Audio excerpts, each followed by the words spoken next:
안녕하십니까. 오늘은 메카니컬 벤틸레이션의 베이직 프린서펄에 대해서 말씀드리도록 하겠습니다. 저는 이화여자대학교 부속 서울병원 호흡기내과 박소영이라고 합니다. 선생님들께서 아시다시피 인베이시브 메카니컬 벤틸레이션은 인베이시브 아티피셜 에어웨이를 통해서 벤틸레이터 서포트를 하는 것을 뜻합니다. 이 생각은 1555년 해부학자인 안드레아 베살리우스에 의해서 생각이 되었고 트라키아에 인공적인 관을 넣어서 공기를 부어 넣어주면 폐가 팽창되고 숨을 쉴 수 있겠다는 생각을 하게 됩니다. 그리고 그의 상상은 이미 500년 정도가 지난 다음에 현실이 되게 됩니다. 1952년 입센에 의해서 폴리오마이엘라이티스에 의한 렁 컴플리케이션이 생긴 환자들을 트라키오스토미를 시행하고 엠보베깅을 함으로써 모탈리티를 80%에서 20%로 줄였다는 쾌거가 있었습니다. 그리고 이 대단한 쾌거 이후에 네거티브 프레셔 벤틸레이터의 시대는 가고 현재 인텐시브 케어 메디슨의 시대를 이끈 포지티브 프레셔 벤틸레이션의 시대가 도래하게 됩니다. 그렇다면 오늘 말씀드릴 메카니컬 벤틸레이션의 목적은 무엇일까요? 가장 중요한 것은 워크 오브 브레딩을 줄이는 것과 적절한 가스 익스체인지를 만드는 것과 그리고 렁을 충분히 쉬게 하고 프라이머리 렁 인저리에서 회복시키는 것일 것입니다. 그렇지만 이제 과거에는 완전히 노멀한 가스 익스체인지를 타겟으로 해서 메카니컬 벤틸레이션을 세팅하는 거라고 했다면 최근에는 적절하게 가스 익스체인지를 하되 어떻게 하면 벤틸레이터 인듀스 렁 인저리를 막을 것인가에 좀 더 포커싱이 되어 있다고 할 수 있겠습니다. 그러면 어떤 경우에 인베이시브 메카니컬 벤틸레이션 할 것인가에 대해서 잠깐 살펴보도록 하겠습니다. 가장 흔한 경우는 하이폭시 레스피레토리 페일리어가 있다거나 하이퍼카프닝 레스피레토리 페일리어가 있는 경우가 있겠고 그리고 에어웨이를 확보할 수 없는 경우가 있겠습니다. 그리고 GCS가 10점 미만인 경우에 뉴럴로직 임페어먼트가 있는 환자의 경우에 인투베이션을 하게 되겠고 단 이런 환자의 경우에는 인투베이션 하는 경우에 ICP가 올라갈 수 있기 때문에 주의를 해야 되는데 인투베이션 할 때 적절하게 세데이션 하는 게 중요하게 되겠습니다. 그런데 이때 석시닐콜린을 사용하게 되는 경우에는 오히려 ICP를 올릴 가능성이 많기 때문에 리도카인이나 테오펜탈, 프로포폴과 같은 약물들을 사용하는 것을 권해드립니다. 이 밖에 이제 브론코스코피와 같은 프로시저를 위해서 인투베이션 하는 경우도 있겠습니다. 그리고 이제 벤틸레이터 케어를 할 때 추가적으로 반드시 생각하셔야 할 것이 하트와 렁의 인터랙션이 되겠습니다. 압력 챔버인 심장은 흉곽이라는 또 다른 챔버 내에 위치해 있고 심장은 심낭에 쌓여 있고 폐에 의해서 압박을 받고 있기 때문에 심장의 용적은 당연히 이제 일정한 수준으로 늘어날 수가 없습니다. 그 인트라토라식 프레셔의 증가는 여기다 보시다시피 비노우스 베나카바를 압박함으로써 비노우스 리턴을 감소시킬 수 있고 또 알베올러스의 디스턴전을 시켜서 알베올러스 베스를 컴프레션하고 이는 이제 풀모너리 마스큘라 레지스턴트를 인크리즈 시킴으로써 RV의 애프터로드를 증가시키게 되고 이는 이제 RV 엔드 다이아스톨릭 프레셔가 증가하게 되고 이는 보시다시피 이제 심실 중격이 한쪽으로 이동하게 되어서 좌심실의 유순도가 증가해서 같은 충만압에서 이완기말 좌심실 용적이 줄어들면서 심박출량이 감소할 수 있겠습니다. 이런 인트라소라식 프레셔의 증가는 아래의 프레셔를 증가시켜서 정맥 활류를 증가시킬 수 있습니다. 그렇지만 이렇다고 해도 인트라토라식 프레셔의 감소는 어느 수준 이상의 정맥 관류 증가는 가지고 올 수 있습니다. 그래서 이 그래프에서 보시다시피 우리가 이런 경우에 볼륨 인퓨전을 하는 경우에 D에서 E로 이제 프레셔가 증가하는 것을 확인할 수 있고 이때는 우리가 원하는 카디악 아웃풋도 증가하는 것을 확인할 수 있습니다. 따라서 이 벤틸레이터를 달았을 때 하트와 렁의 인터랙션의 결과는 틱슈 옥시젠 딜리버리에도 굉장히 직접적인 영향을 미칠 수 있기 때문에 이 볼륨 디플리션도 반드시 벤틸레이터를 달 때 좀 생각해야 될 중요한 요소라고 생각하실 수 있겠습니다. 그럼 벤틸레이터는 어떻게 구동되는가를 봤을 때 우리가 당연히 공기의 흐름이 고기압에서 저기압에서 흐르는 것처럼 벤틸레이터를 달 때도 이 고기압에 해당되는 벤틸레이터에서 환자 쪽으로 흐름이 진행되는 것을 확인할 수가 있겠습니다. 그래서 얼마나 많은 프레셔가 필요할까요? 이 사람이 이제 풍선에다가 공기를 넣는 것을 생각해 보면 쉽게 확인할 수가 있습니다. 이 사람이 풍선에 공기를 넣을 때 보면 일단 이 대롱을 통과하는 압력과 풍선을 팽창시키는 그런 압력을 확인할 수가 있겠고, 벤틸레이터도 마찬가지로 생각하시면 되겠습니다. 그래서 이것은 이제 어떻게 하면 프레셔가 벤틸레이터에 를 통해서 폐에 공기를 전달할까에 대한 간단한 그림을 보여주는 건데, 이제 인스피레토리 사이클의 초기에는 벤틸레이터에서 프레셔가 전달이 되면 엔도트라키얼 튜브와 에어웨이를 이기는 프레셔가 처음에 필요합니다. 그래서 이 이니셜 페이지에는 선생님들께서 보시다시피 알베올로스의 팽창이 일어나지 않습니다. 그러다가 이제 다음 순간에 프레셔가 더 들어가게 되면 알베올루스가 팽창이 되고, 그 다음에 이제 익스피레이션이라는 과정이 일어난다는 것을 확인할 수가 있습니다. 그리고 얼마나 많은 이제 프레셔가 필요할 것인가에 대한 내용이 이 이퀘이션 오브 모션이라는 것에 나타나 있습니다. 이 이퀘이션의 오브 모션이라는 것은 호흡 역학과 기계 환기를 이해하는 가장 기초적인 내용이고, 여기서 보시면 이제 볼륨을 통제하는 기계 환기법이 낮을 경우에 플로우나 기도 저항이 클수록, 그리고 컴플라이언스가 낮을수록 기도압이 상승한다는 것을 우리가 쉽게 알 수 있고, 반드시 프레셔가 통제하는 경우에는 레지스턴트와 플로우의 값이 크거나 호흡기계 탄성이 작아지면 얻어지는 볼륨이 작아진다는 것을 이제 쉽게 알 수가 있습니다. 그래서 제가 선생님들께서 쉽게 알 수 있도록 공식을 적어놨기 때문에 나중에 확인해 보시면 쉽게 아실 수가 있을 겁니다. 그래서 요거는 이제 런 컴플라이언스에 대한 내용인데요. 레지스턴트에 대한 내용인데요. 레지스턴트라는 거는 선생님들께서 다 아시다시피 기관과 같은 관에 공기가 흐를 때 기도 저항에 의해서 입구와 출구에서 압력의 차이가 발생하게 됩니다.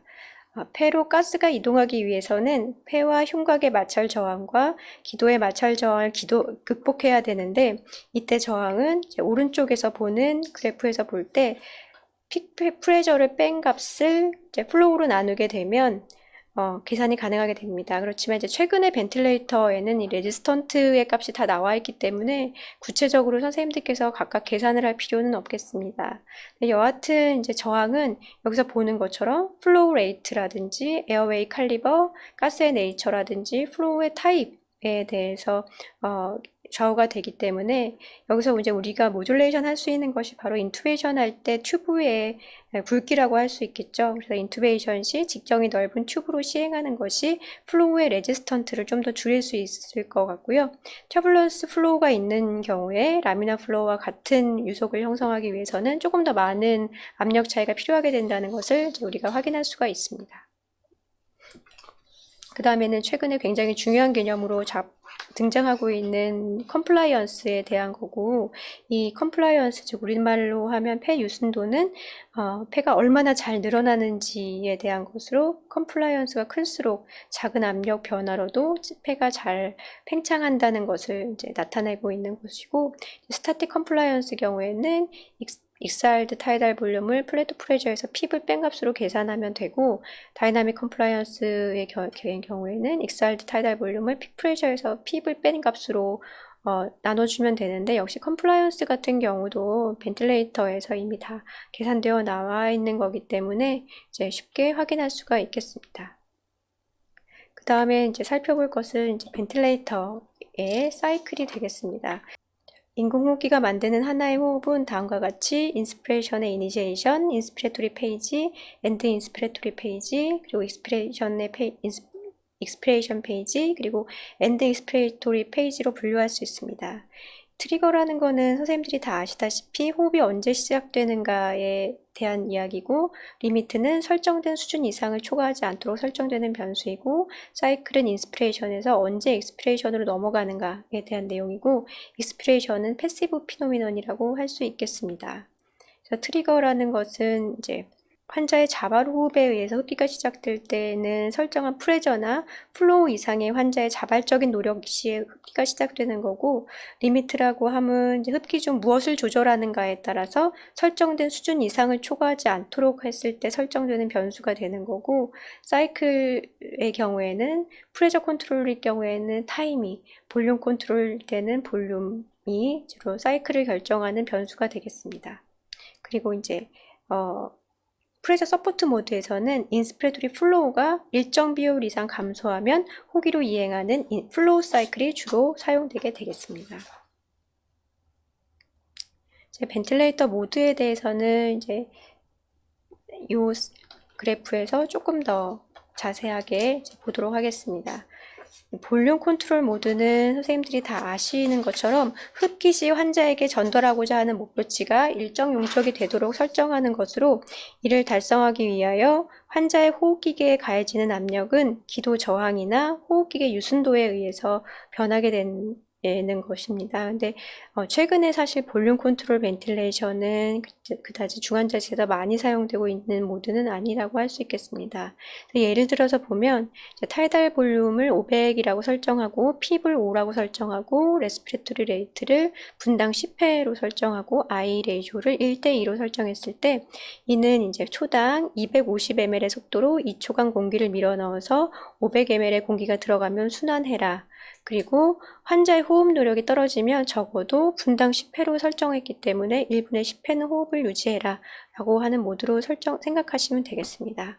이제 프레셔 컨트롤 모드는 사실 제 중환자실에서 상당히 많이 사용하는 모드라서 선생님들께서 굉장히 친숙한 모드로 알고 계실 거라고 생각이 됩니다.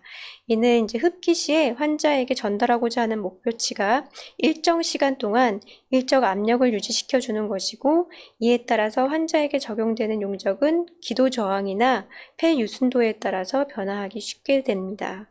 그래서 ARDS가 만약에 진행했다고 하면 프레셔 컨트롤 모드에서는 타이달 볼륨의 감소가 당연히 오게 되겠지만 앞서 말씀드린 볼륨 컨트롤 모드에서는 압력의 증가를 가져오게 됩니다.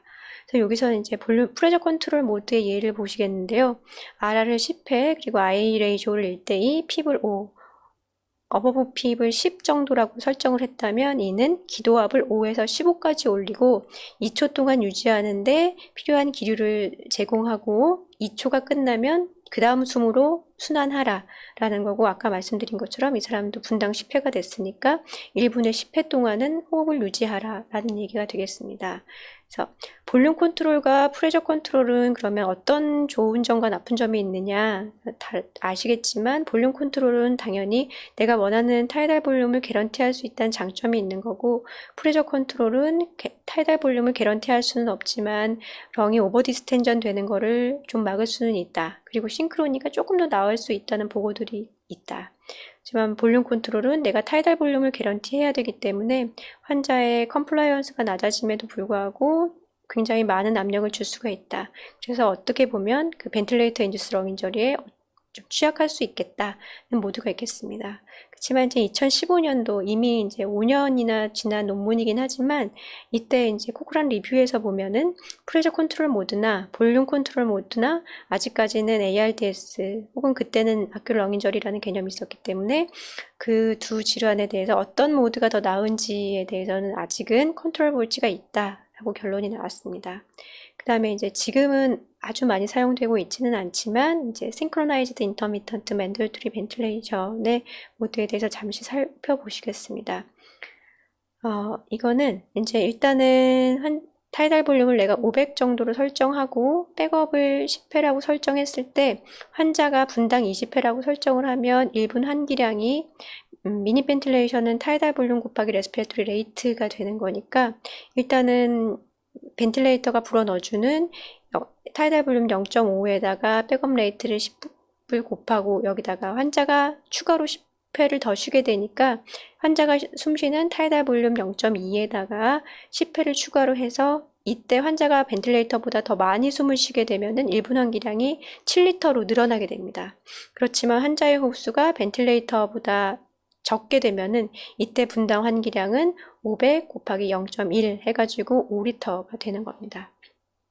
CPAP은 당연히 스판테니어스 브레딩 모드일 거고 이제 포지티브 프레셔만 벤틸레이터 사이클 동안에 주는 거가 되기 때문에 주로 이제 하트 페일리어 환자나 아텔렉타시스를 방지하기 위한 모드로 많이 사용되는 것을 확인할 수가 있겠습니다. 그 다음에 이제 오늘 제가 선생님들께 조금 더 말씀드릴 모드는 프레셔 서포트 모드입니다. 프레셔 서포트 모드는 이제 위닝을 한다거나 할 때 굉장히 많이 사용되는 그런 모드로서 환자가 당연히 셀프가 있어야 되고 프레셔 리미트가 되는 모드고, 앞서 잠깐 말씀드린 대로 이제 플로우 사이클드 된 모드입니다. 그래서 이는 이제 환자에 의해 시작된 호흡이 환기 중에 인공호흡기에 의해서 정해진 압력만큼만 보조를 받게 되고, 흡기 동안 기도압은 정해진 압력 보조만큼만 상승하게 됩니다.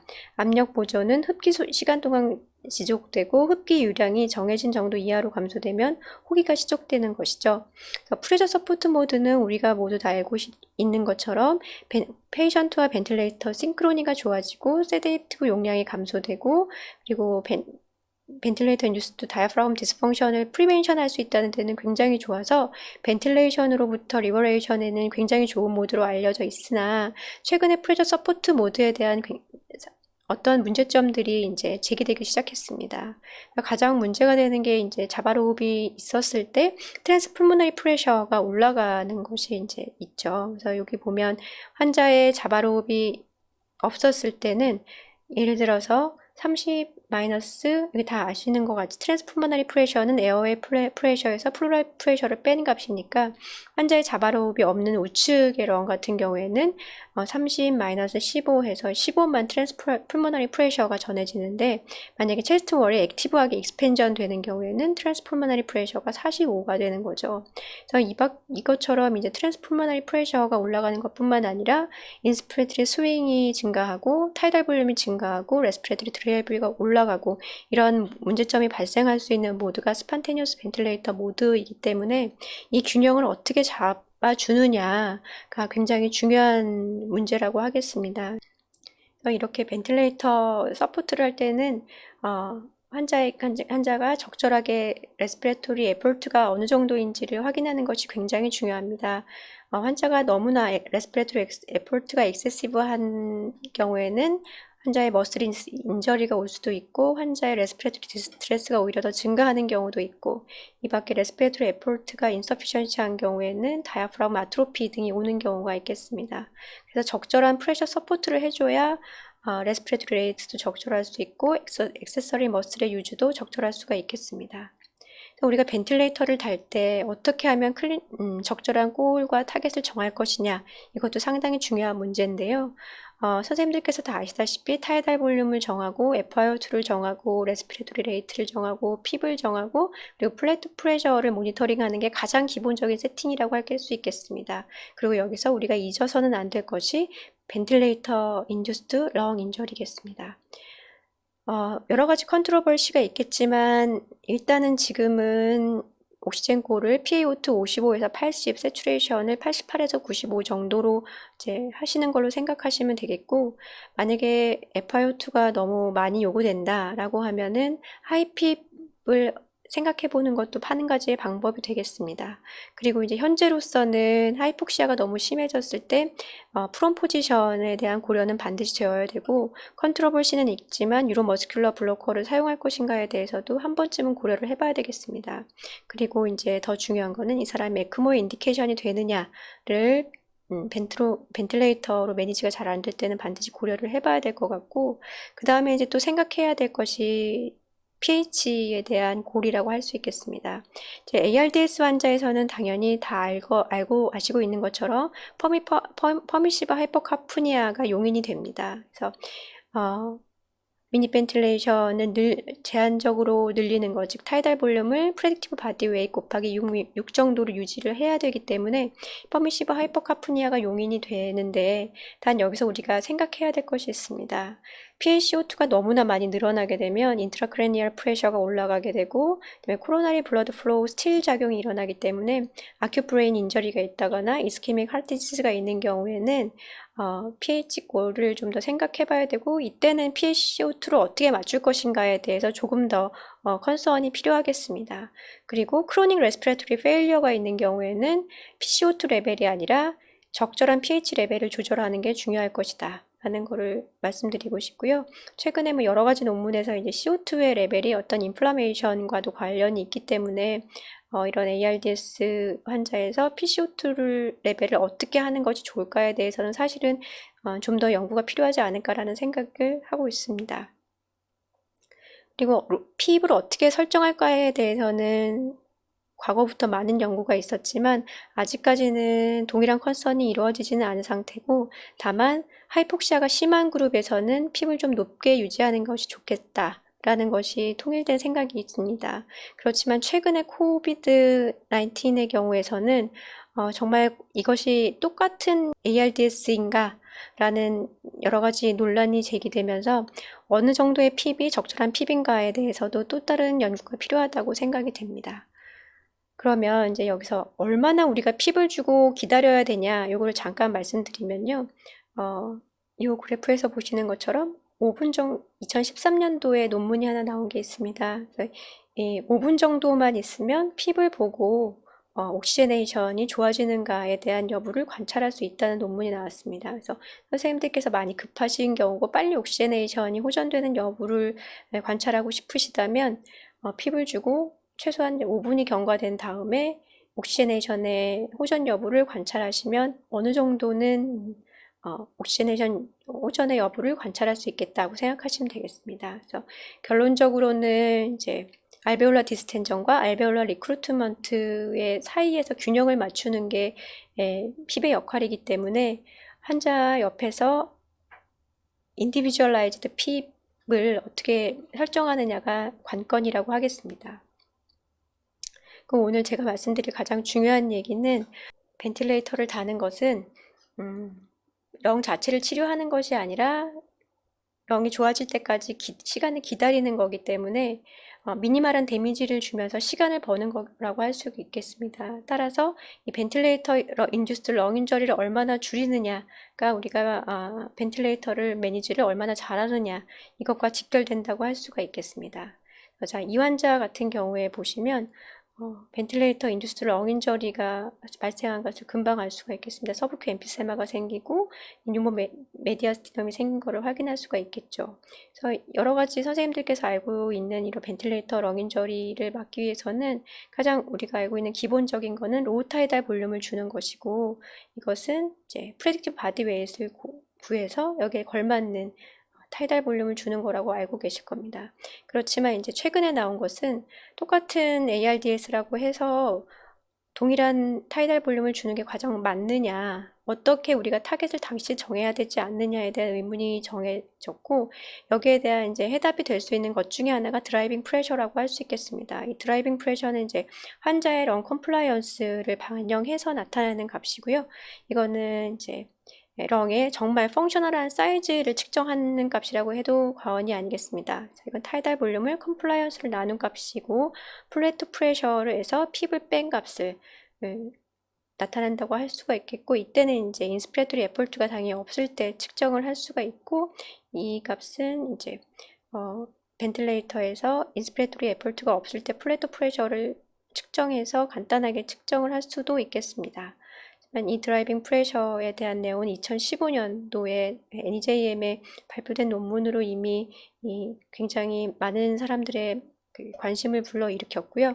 여기서 보시면 똑같이 아까 2000년대 초반부터 이미 거의 굉장히 중요한 치료로 알려진 로우 타이달 볼륨을 시도함에도 불구하고 이 드라이빙 프레셔가 15 이상 14 이상이 되게 되면 모탈리티가 증가한다는 보고를 받았고, 특히 모탈리티뿐만 아니라 똑같은 타이달 볼륨을 주더라도 드라이빙 프레셔가 낮아야 바로 트라우마도 감소시킬 수 있음을 확인할 수가 있었습니다. 가티노니 같은 경우에는 사실 메카니컬 파워라는 이름으로 어떻게 하면 렁에 덜 에너지를 주고 덜 인저리를 줄까에 대해서 많은 고민을 했지만, 사실 이 메카니컬 파워라는 개념에도 많은 컨트로버시가 있는 것도 사실입니다. 오늘은 시간 관계상 거기에 대해서는 말씀드리지 않겠습니다. 그래서 일단 결론을 말씀드리면, ARDS 환자의 같은 경우에는 이제 당연히 로우 타이달 볼륨 벤틸레이션을 하는 것이 도움이 될 거다. 이거는 그냥 환자의 몸무게를 가지고 하는 것이 아니라 반드시 프레딕티브 바디 웨이트를 가지고 계산을 해야 되는 거고, 로우 타이달 볼륨을 줘야 되는데 2017년 가이드라인에 따르면은 프레딕티브 바디 웨이트 곱하기 4까지 낮춰주는 게 좋겠고 플랫 프레셔는 30 미만으로 낮추는 게 좋겠다고 얘기를 하고 있고 여기서 어떤 경우에 8로 맞추는 건지에 대해서도 언급을 하고 있습니다. 그럼 프롬 포지션을 해야 되냐? 네, 그렇습니다. 12월 ARDS에서는 프롬 포지션을 하라고 레코멘드를 하고 있고 반드시 12시간 이상을 하라고 레코멘드가 되고 있고 여기에서는 사실은 일반적인 ARDS에서는 리크루트먼트를 해보는 것이 좋겠다. 그리고 핍을 좀 더 높게 주는 것이 좋겠다고 권고는 하고 있지만 사실 지금 코비드 19의 경우에는 로우 핍이 좋은지 하이 핍이 좋은지 그리고 어떤 페노타입에 대해서 어떻게 우리가 처치하는 것이 좋은지에 대해서는 조금 더 연구가 필요하다고 생각이 됩니다. 그래서 환자에 따라서 벤틸레이터의 케어는 좀 더 인디비주얼라이제이션 되어야 되지만 아까 말씀드린 대로 로우 타이달 볼륨 그리고 드라이빙 프레셔를 어떻게 설정하느냐 핍과 FiO2를 어떻게 설정하느냐에 따라서는 피지션이 환자에 대해서 충분한 고려를 가지고 끊임없이 관심을 가져야 가장 적절한 벤틸레이터를 케어를 할 수 있지 않을까 그렇게 생각이 됩니다. 경청해 주셔서 감사합니다.